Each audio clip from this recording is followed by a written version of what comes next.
Hey guys, and welcome back to another video. For those of you who don't know me, my name is Alyssa. Welcome.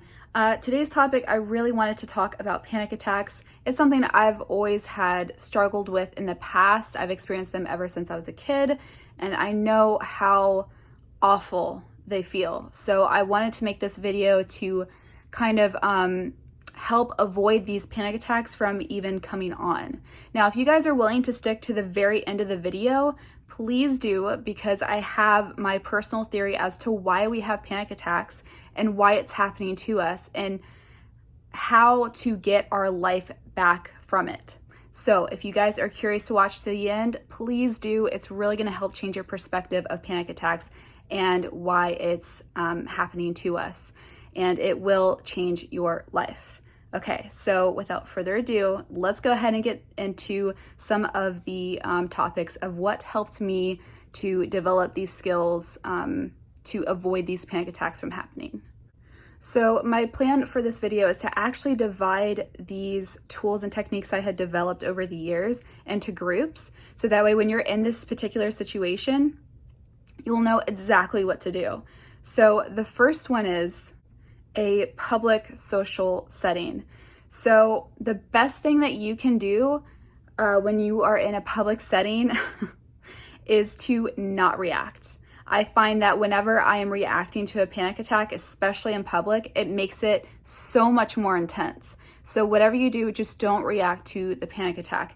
And what's something that has helped me to kind of channel this is I would try to think of an object to help numb my emotions. So for example, we'll just say a tree, okay? A tree is just there. It just is. So just be the tree, if that makes any sense. A tree doesn't have any emotions. It just sits there.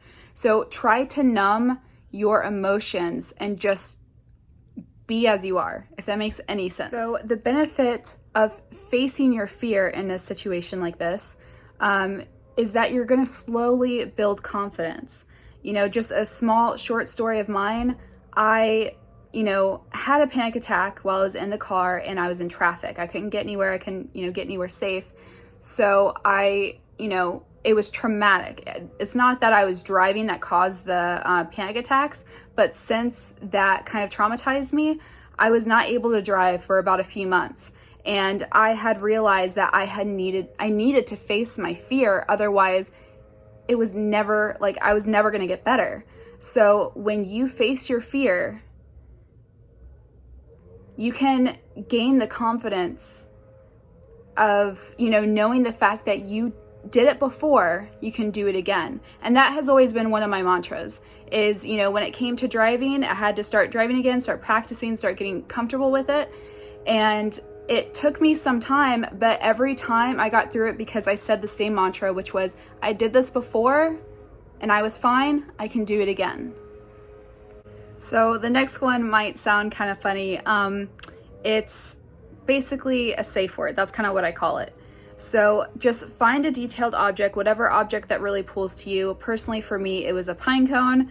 And look at it, feel it, touch it, look at the texture, look at all the colors, and really try to remember as much of that experience as you can. So that way, when you are in a social setting, just say that safe word, pine cone, or whatever object you come up with, and just remember that experience. Remember feeling it, remember touching it, remember feeling and touching is the same thing, Alyssa. Just look at all the colors and things like that, and just remember that experience.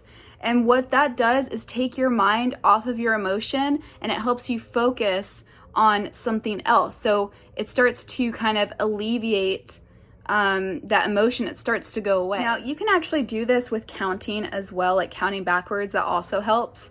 But I find that trying to remember an object helps me a lot more because there's more to think about and there's more to focus on. So hopefully that tool helped you guys out. Let me know if that one sounds interesting to you. But yeah, let's go ahead and move on to the next topic. Okay, so the next group is for anyone who has anxiety at night.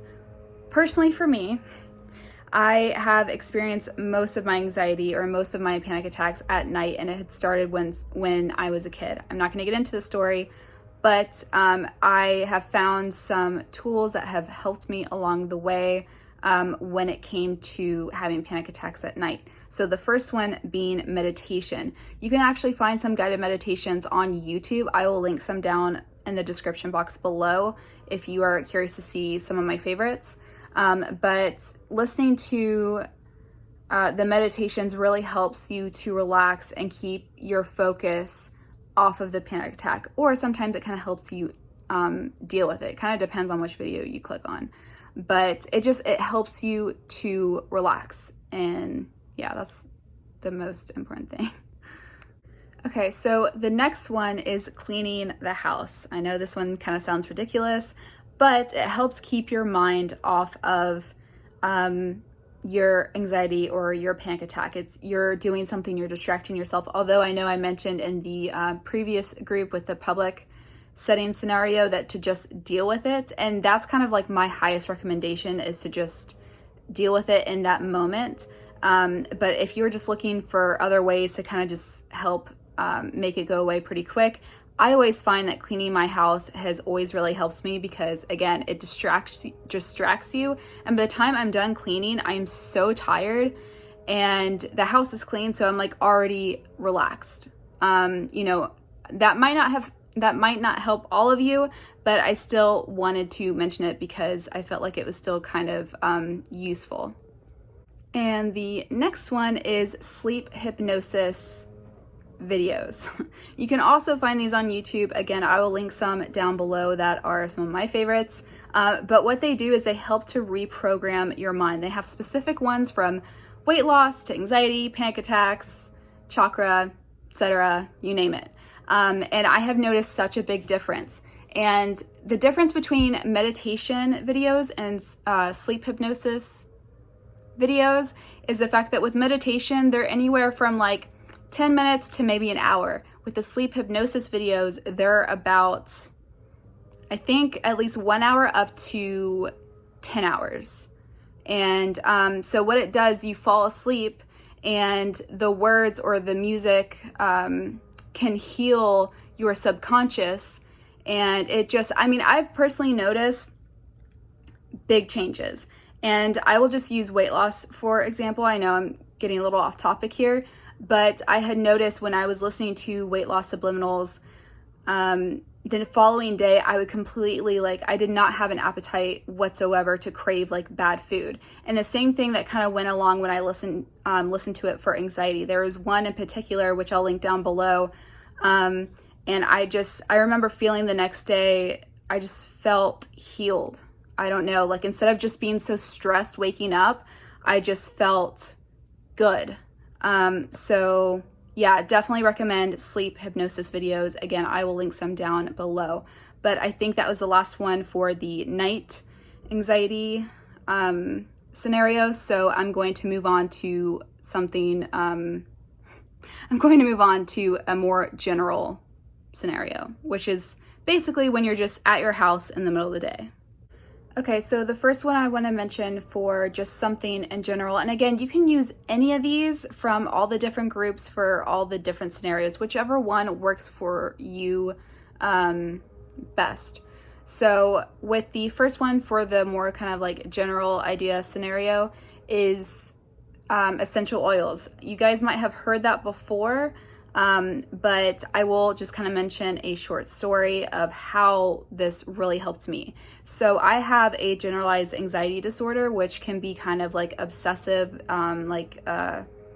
over analyzing and things like that. So I remember a particular day where I had already I had already ordered some essential oils. And they had some really great reviews. And again, I'll link some down below that I liked. But in this particular day, I was having a lot of anxiety and I had put some of this essential oil into my diffuser and I was watching a movie. And during this movie, I just still felt so stressed. So once the oils and the water like started to diffuse in the air and I was, you know, inhaling it, I noticed 10 minutes later that my anxiety was gone. And for me, for someone who has generalized anxiety, who's like very obsessive and like just doesn't like stop thinking, was rare for me. So I was like, wow, this stuff really works. So I definitely recommend trying essential oils. Again, I will leave some links down below. But the next one I recommend, and I actually did not try this, but I feel like if I were to ever have panic attacks again, I would definitely try this out. So there's this girl that has a I'm so sorry. Okay. There's this girl, her name is Ohhmyannie. If you guys haven't heard of her, she's really cool. But she has a testimonial that's about this CBD oil that has really, really helped her. And I feel like if I was going to try any type of brand, I trust her, so I would probably choose that specific CBD oil. But I've heard a lot of great results from it, a lot of good things. So if you guys are willing to check that out, again, I will leave the link to her video down below. So the next one on the list is to actually talk to yourself. I know that sounds a little weird. It can be a little uncomfortable at first, but I'm telling you, it works. You are the only person that knows how to console yourself and how to make yourself feel better. And if you aren't really, if you feel like you're just not that type of person to comfort yourself, what you can do is just imagine someone that you're really close to that always makes you feel better, that always kind of like nurtures you when you're upset, and kind of act like them, but towards yourself. So when you're in a situation where you're about to have a panic attack, you need to be understanding, and just kind of be there for yourself and just be loving and accepting towards yourself. I have always found that using this technique has always helped. Like the top two I would recommend for avoiding panic attacks from happening, and also to just basically never let them happen again, is this one, which is the technique to talk to yourself and also to face your fear. So those, I definitely recommend talking to yourself. Again, I know it sounds strange, but just try it out for a few days, and I think you guys will kind of start to know a difference. And I feel like it kind of helps, for me, I noticed it helped develop a stronger relationship for myself and more love for myself. Just, by the way. And the last one for a general scenario is to use this panic attack spray. I don't have it with me. I actually gave it to a friend, but I will post a picture somewhere here, or maybe like after I'm done talking. But it is this spray specifically used for panic attacks, and it helps you to relax and calm down. Again, I will also link that down below. But that basically wraps up all of the tools and techniques I have discovered and had developed over the years. So now it's time to get into my theory. If you guys have lasted this long, thank you for continuing to watch. And this is very, very, very important to watch this last bit, because it will help change your perspective and look at panic attacks in a different way. Okay, so here's my theory. Back in the old days, we would hunt and we would get hunted. In order to survive that moment when animals are trying to hunt us, we would have to have some type of fear mechanism in order to help us know that we need to get somewhere safe in order to survive that situation. So nowadays, we don't really have animals chasing us anymore. However, we still have panic attacks. I've discovered that the reason we still have panic attacks is because we are thinking negatively so many times over a period of years that sometimes it'll catch up to us. So when we are doing that, we're creating these negative experiences, and our body feels that. So it's going to turn on that fear mechanism, the panic attack, in order to help you to survive that situation. So don't look at panic attacks as such a bad thing. It's not trying to hurt you. It's trying to keep you safe. It's just trying to protect you. It's letting you know that you are causing harm to your own body, and it's basically telling you to stop. So to truly avoid panic attacks from ever happening again is to not think so negatively. Be appreciative of the things that you already have, and just keep and maintain a positive mindset. And if it's hard for you to maintain a happy mindset, please go ahead and look down below. I'll link a video to help you guys to be consistent with a positive mindset, and it will be extremely effortless. So I will link that down below. Other than that, I'm pretty sure this kind of concludes this video. Thank you guys so much for watching. Let me know if any of these tools have helped you, and if you have some other techniques that you have developed on your own, please link them down below so other people can see that. So thank you guys again so much for watching, and I'll see you on the next video. Bye.